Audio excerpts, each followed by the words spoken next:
5 questions that every human being must ask or answer before they die are cardinal. They are like the stools, or rather the legs upon which a stool sits or stands. They are the pivot, the fiber, the vertebrae, the centripetal force, the center of gravity. The very essence of our humanity hinges around these 5 questions. To miss these questions is similar to missing the results and to missing perhaps the whole purpose of life.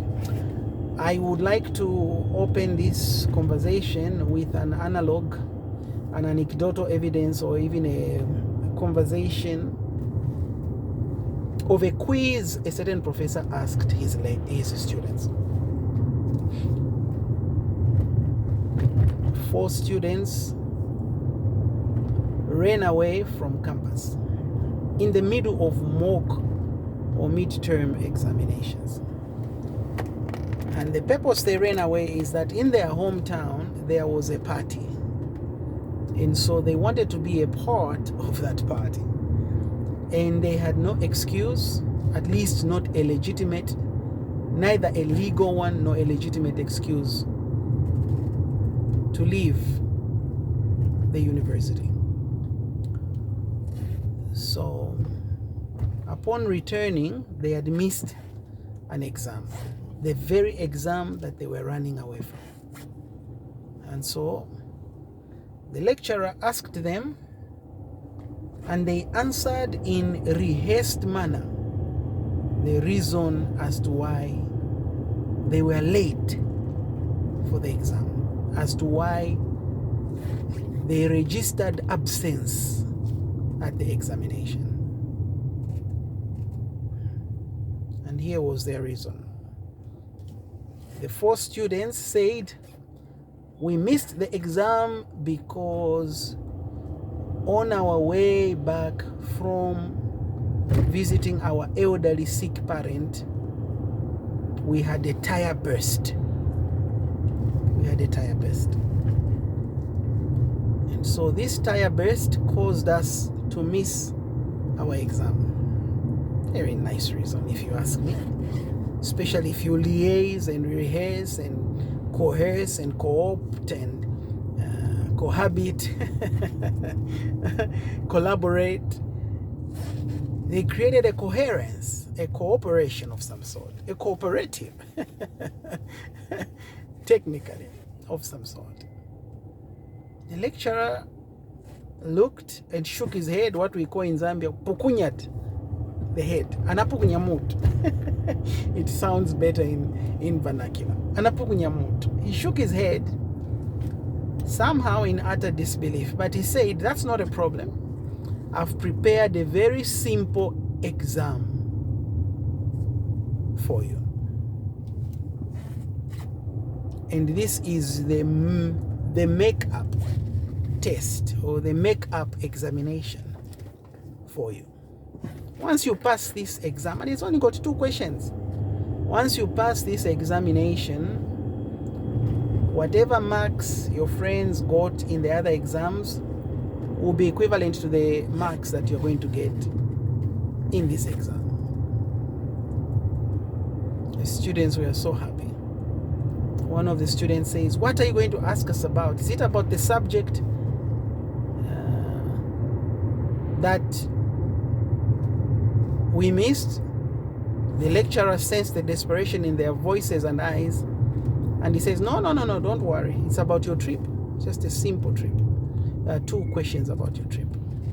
They were like, "Perfect. We've already rehearsed this and we have liaised, so we're good to go." And so it was. The lecturer sat them in 4 separate, different rooms. And question number 1 was very easy. It said, "For 10 marks, where did you go?" For 10 marks, where did you go? Remember, they had already liaised and rehearsed, and they all got it right. They were like, simple. They mentioned the town because they had agreed. And then remember, there were 2 questions. Then came the final question. How about that? I wish exams just had 2 questions. I know how I would do on that. And the lecturer said, for 90 marks, for 90 marks, which tire? Which tire? Ladies and gentlemen, like that professor, life will ask us which tire. And we may liaise, we may lie, we may copy and paste on question number 1, which only has 10 points. But when it comes to question number 2, which asks you, which tire did you have a burst? Which tire burst? Was it the right front or the right rear tire? Was it the left front or left rear tire? Or perhaps the spare wheel? Which tire burst? And that's how that lecturer caught these young people, that they were lying. And so it is like many of us, we find ourselves, or rather many of us, like those students, we find ourselves in a conundrum in the quizzes of life. And here are the 5 questions every human being must answer or ask before they die. Question number 1, who am I? Don't ask me how many marks that one is. But it is the very fundamental and the very essence of life. Earlier today, I was at a shopping mall and I saw an elderly man and an elderly lady wrestle to the ground at a shopping mall. And when I say wrestle, I'm not talking about them fighting. They were not fighting. They were simply wrestling. I don't know how to say it. In a gigglish, ticklish sensation kind of manner. And they held each other clad like 2 mating rabbits or 2 bees transporting pollen in readiness for the making of honey. And I was very much perturbed and taken aback to see adults in their mid-20s playing like young children at a public space. What the Bembas call ukuchena. In English, it's channeling. Ukuchena. I was absolutely shocked that 2 adults could do that. And do you know why they were doing that? They haven't answered question number 1. Who am I? Who am I deals with purpose, with mission, with destiny, with power, with providence, with style, with acclimatization, adjustment. Who am I deals with the very core of your body, the essence of your humanity, and the truest power of who you are. Who are you? It may also border on gender, sexuality, spirituality, demographics, nationality even, dual citizenship or not, forsaking one to embrace the other, political ideology. It can also deal in school of thought and other aspects. The second question you must answer or ask is, before you die, is what am I good at? What are you good at as a human being? What is your gift?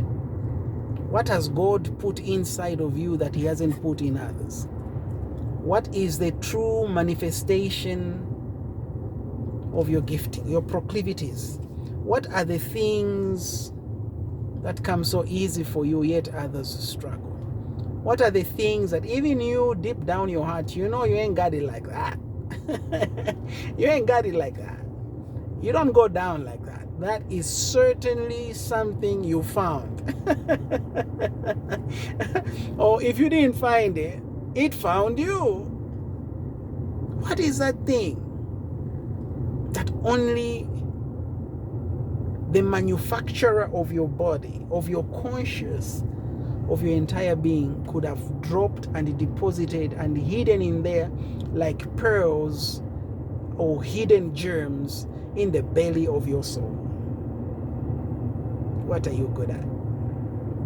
What are you gifted at? And then when you find that gift, you must remember to share it with the world. Because you care, because it's fair, and because you are rare. You must remember to embrace your gift, cook it like a marvelous dish, and then dish it out, serve it to the world in portions and proportions that are commensurate with the diets, appetites, and mandibles of your consumers. And those mandibles will change from time to time. So you better get with the program. You better get with the program. What are you good at? It is in your giftings that you find your uniqueness. It is in your giftings that you secure your image. You perfect and solidify the foundation upon which you stand. The bedrock that is the very essence of your personal definition, description, and manifestation. What are you good at? It is your distinction between you and others.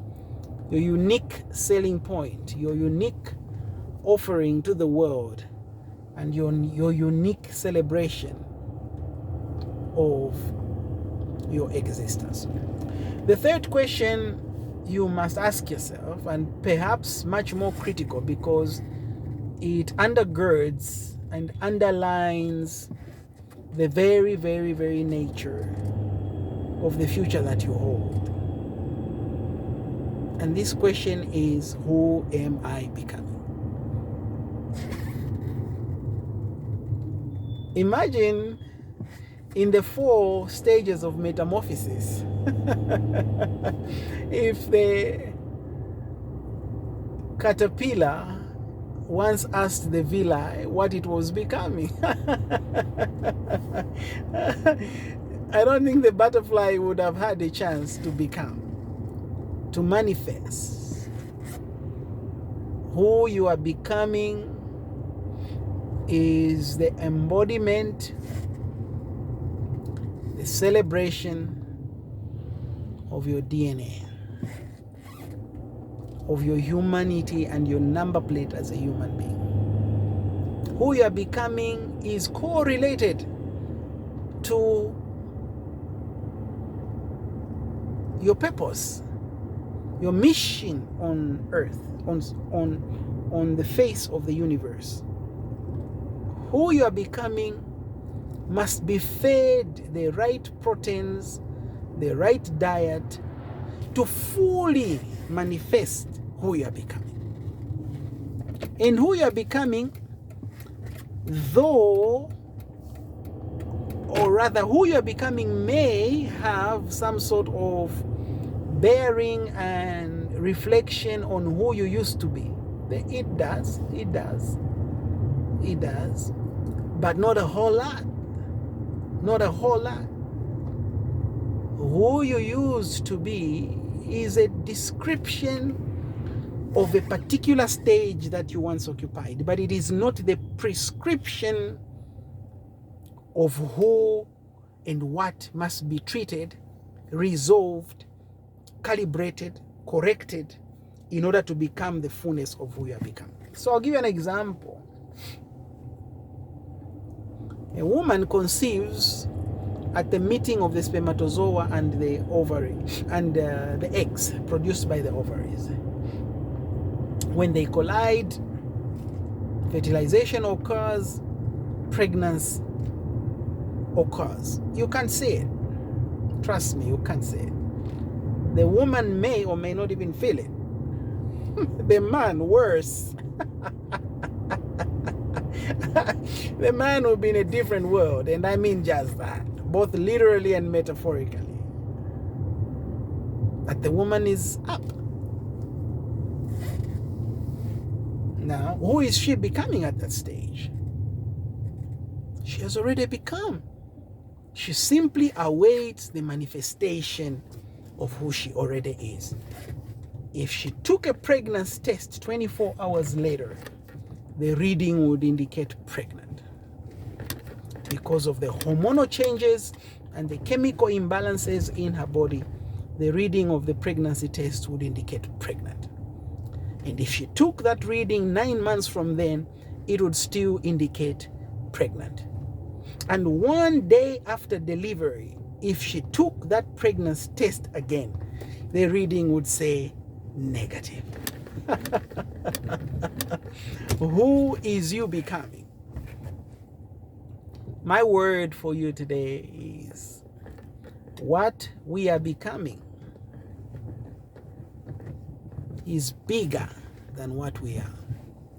And so we must take keen interest in preparing for the unborn in our spirits, making sure that we take the unborn to antenatal clinic, to under 5, to the GNC. What are they called? GNC? OBGYNs, yes. OBGYNs. That we see our gynecologist, spiritual gynecologist, financial gynecologist. Who am I becoming? That question, if answered properly, will provide you with amazing and fascinating motivation, revelatory motivation, and it will discharge an amazing amount of peace and tranquility in your soul. That's a very necessary commodity to clarity of vision and clarity of the soul.